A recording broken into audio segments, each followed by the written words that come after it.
Halo teman-teman, selamat datang kembali di channel saya Belajar Bareng Burhan. Nah teman-teman, pada video kali ini saya mau sharing lagi nih tentang bagaimana sih kita mengatur laba usaha ya untuk menarget kelas 2 dari video saya sebelumnya. Kelas 2 ini berarti kita ya mau apa yang akan saya lakukan ketika saya target kelas 2 teman-teman ya. Kelas 2 saya harus jual harga berapa, kemudian nanti saya akan pakai fitur apa aja gitu ya untuk apa aja yang akan saya lakukan gitu. Nah pertama teman-teman, kita harus atur dulu yang namanya harga jual ya. Kita akan tahu dulu harga jualnya teman-teman kita di berapa. Makanya penting banget teman-teman itu untuk bisa tahu laba teman-teman gitu ya, laba teman-teman gitu. Nah misalkan di sini nih kan ini masih untung nih gitu ya.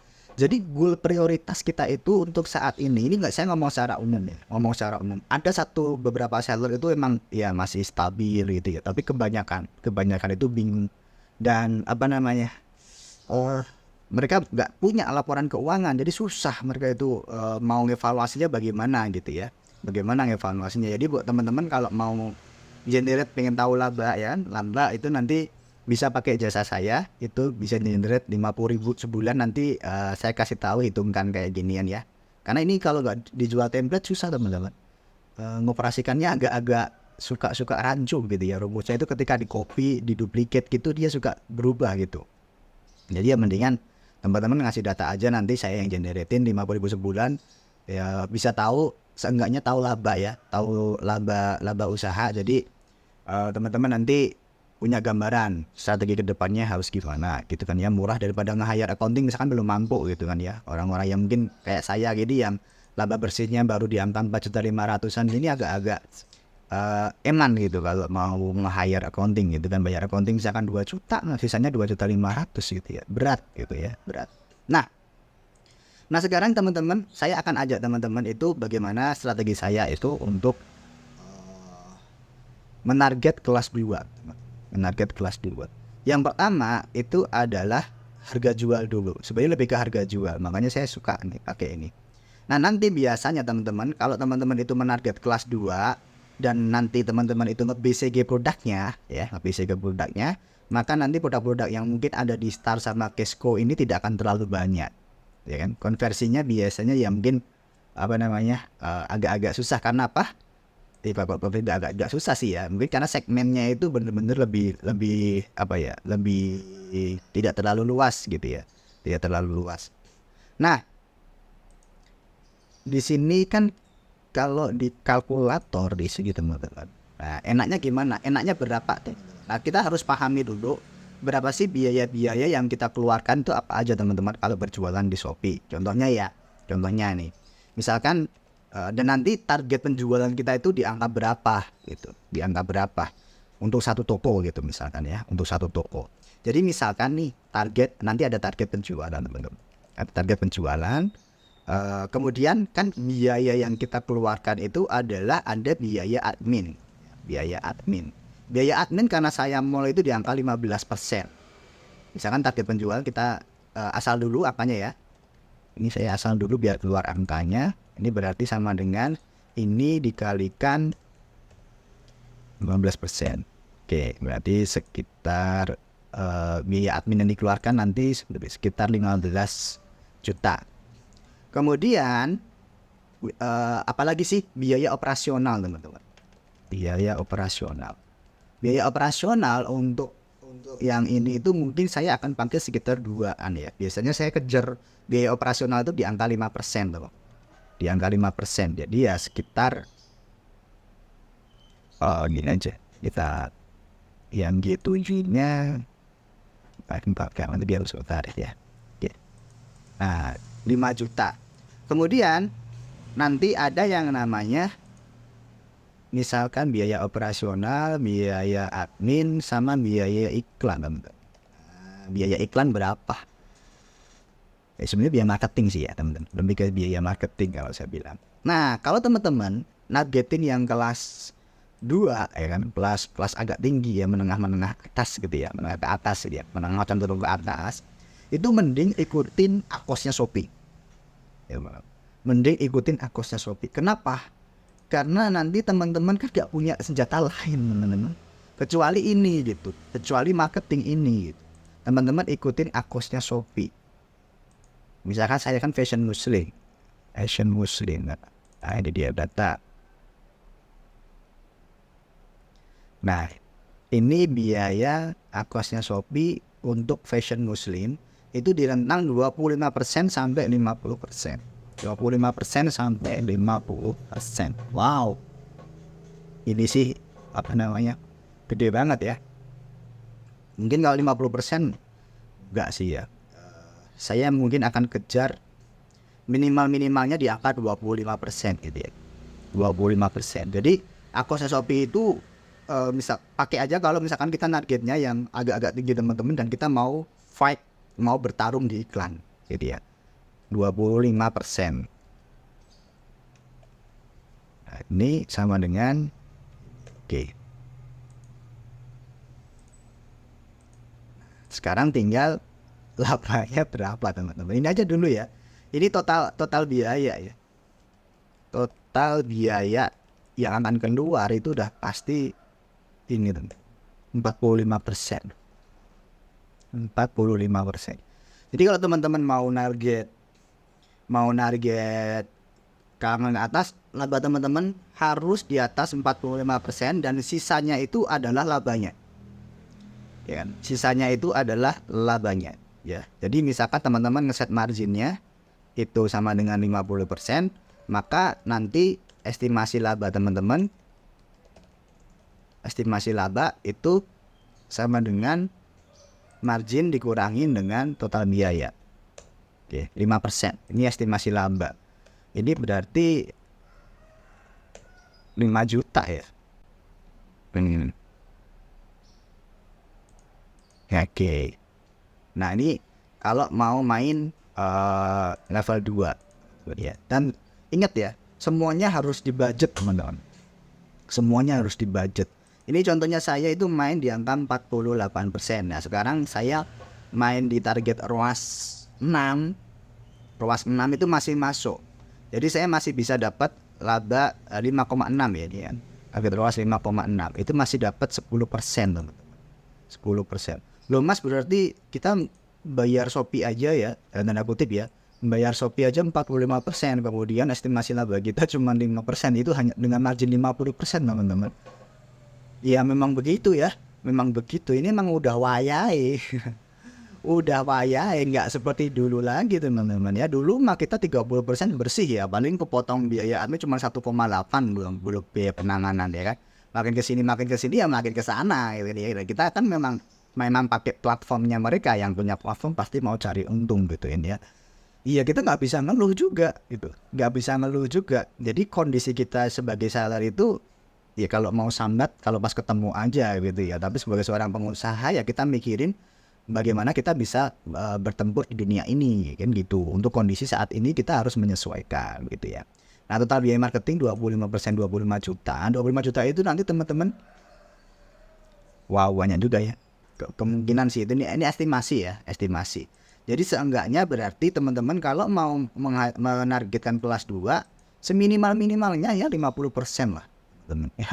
50%. Kayak saya ini 48% masih oke lah. Nanti teman-teman kalau rela untuk 3%-an gitu ya.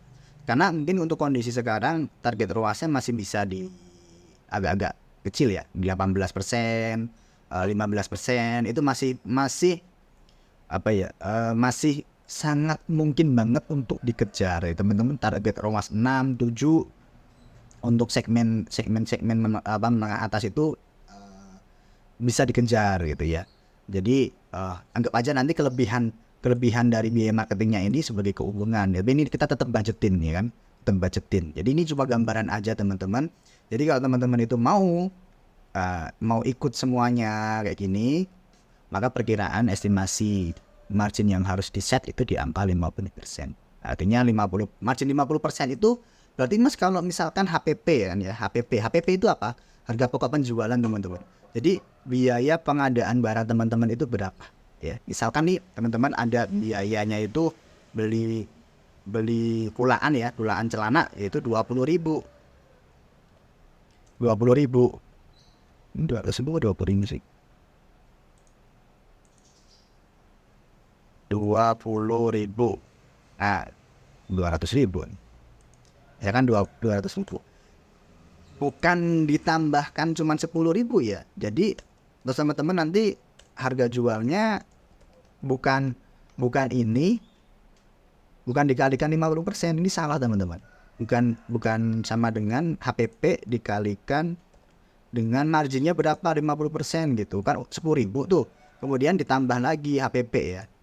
Jadi sama dengan ini ditambah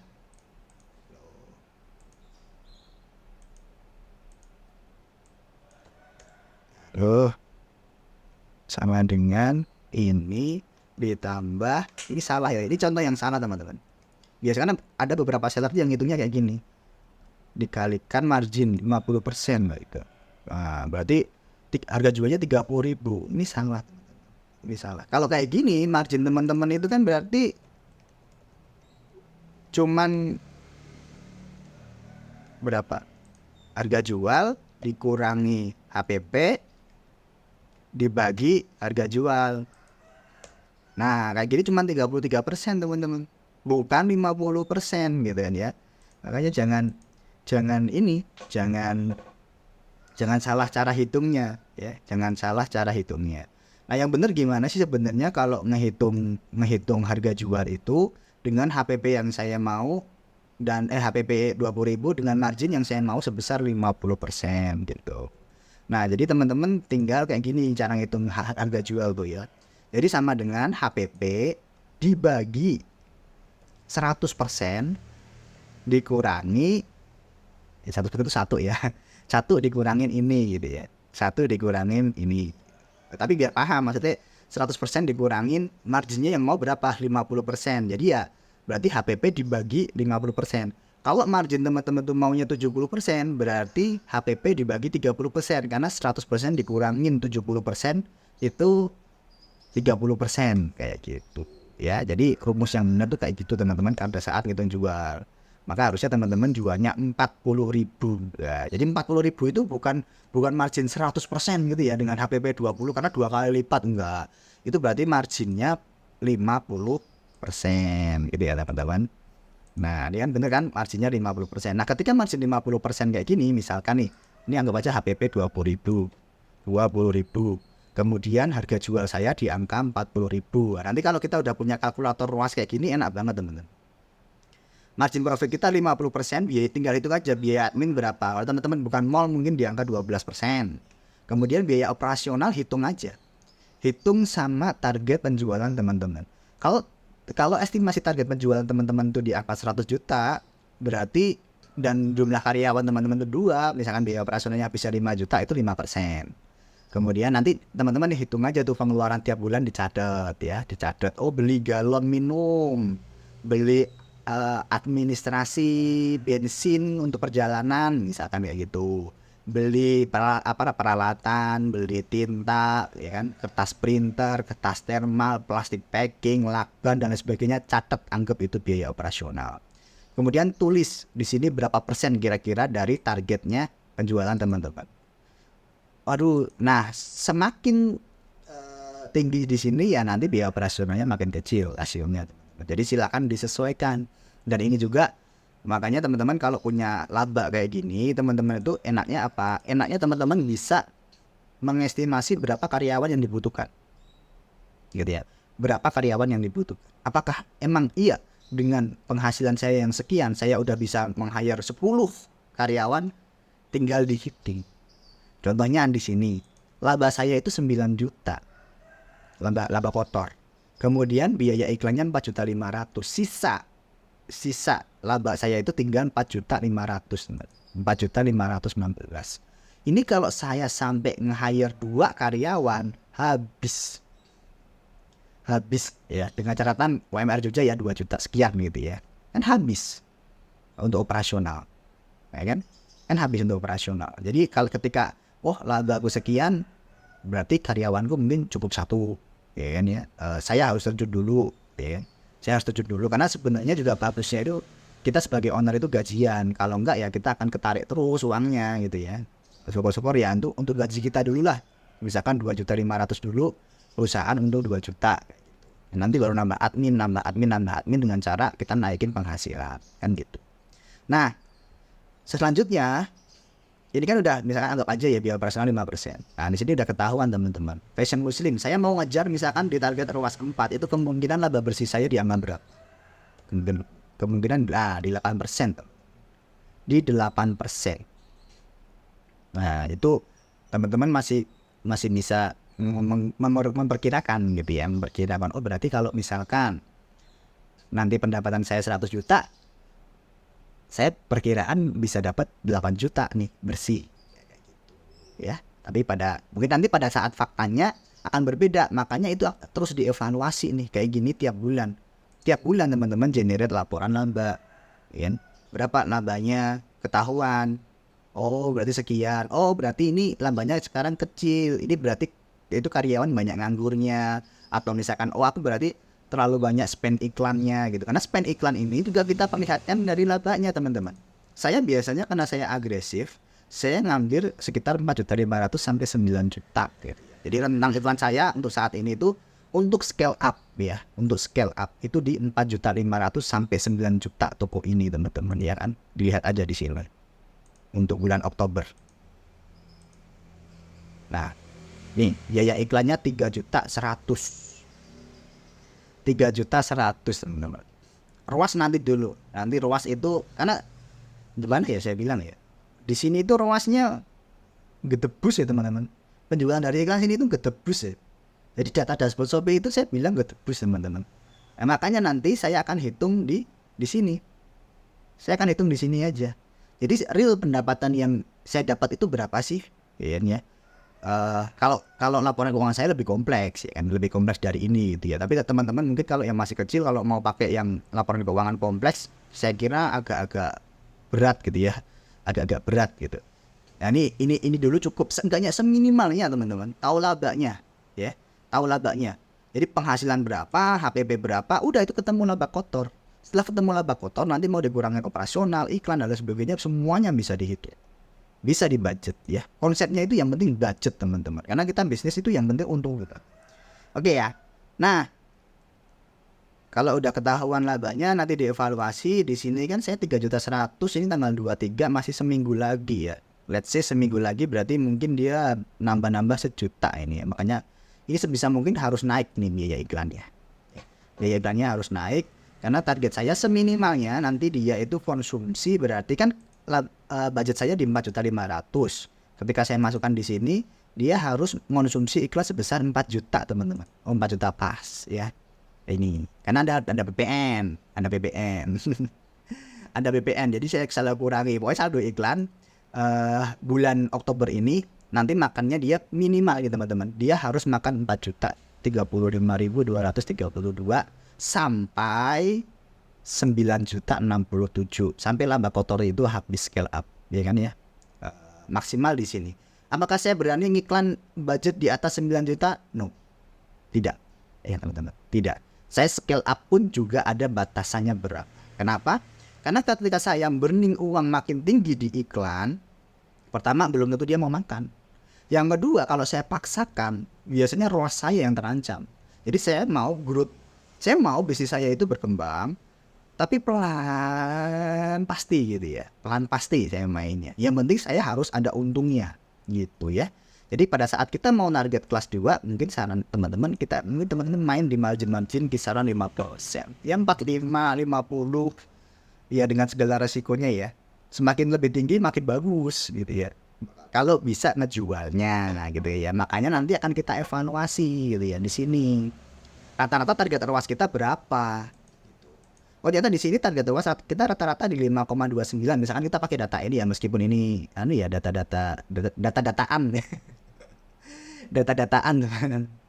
Karena kalau saya tidak pernah pakai ROAS ya kan? Yang saya pakai itu adalah biaya iklan dikurangi dengan beban marketingnya.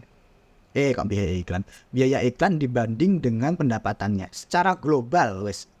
Karena saya pribadi yang nggak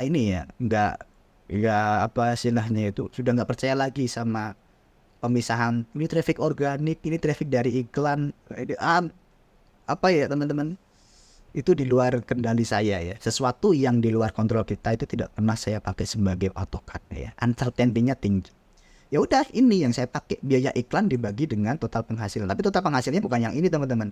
Ini kan total penghasilan yang sudah dikurangin biaya admin. Makanya total penghasilan yang kita pakai adalah total dana dilepas. Total dana dilepas itu berarti kita bisa download di Smiler. Di penghasilan saya pada saat bulan ini